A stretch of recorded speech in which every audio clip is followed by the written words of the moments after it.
Hello admission 2025-26 session. তোমরা যারা এই বছর 25-26 সেশনে অ্যাডমিশন দিবে, তো তোমাদের নিয়ে কিছু গাইডলাইন ভিডিও মেক করলাম। যে অ্যাডমিশন এই ওয়ার্ডটা অনেক ছোটো হলেও তো কাজটা বিশাল অনেক বড়। অ্যাডমিশন সেশনে অনেক বাধা বিপত্তি অনেক কিছুই আসবে। তো দেখা যাবে যে অ্যাডমিশনে যে তোমার কাছের কারো যদি চান্স হয়ে যায়, তো তোমার যে কি খারাপটা লাগবে ওটা মানে বলারও বাইরে।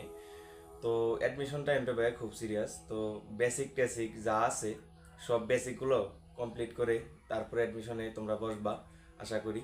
আর তোমরা যেই কোচিং সেন্টারে কোচিং করো না কেন, তো ওই কোচিং সেন্টারের পাশাপাশি শুধু ওই কোচিং সেন্টার নিয়ে থাকো না, যে পাশাপাশি নিজে আলাদা স্টাডি করো, প্লাস মেন বইটা বারবার রিভিশন করো।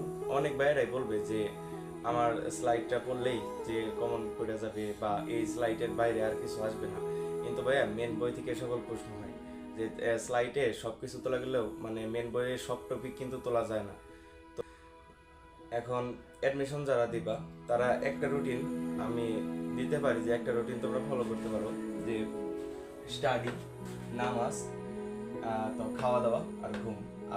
এটা আবার মানে বারবার বারবার যদি তুমি এটা ফলো করতে থাকো, তো দেখা যাবে যে ইনশাল্লাহ একদিন সাকসেস হবাই।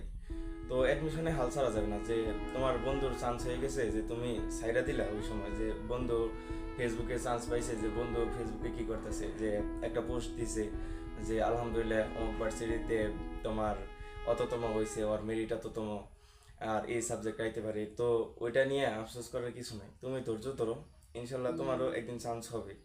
তো আমার কথা যদি ভাই আমি বলি, যে আমি আমার আরো দুইটা ভাই আছে, কাকাতো ভাই। তো ওদের যখন চান্স হয়ে যায়, আমার তখনও হয় নাই।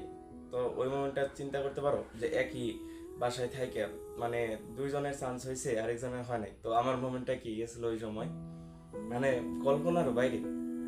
যে কোন লেভেলের যে খারাপ লাগাটা লাগে আসলে, আর কারো সামনে মুখ দেখাইতে ইচ্ছা করে না। যে অনেক মানুষ টিটকারি মাইরে এসে কথা বলে যে চান্স পাও নাই এখনো, তে কি করলা এতদিন, তো কি পড়াশোনা করলা যে চান্সই পাও নাই।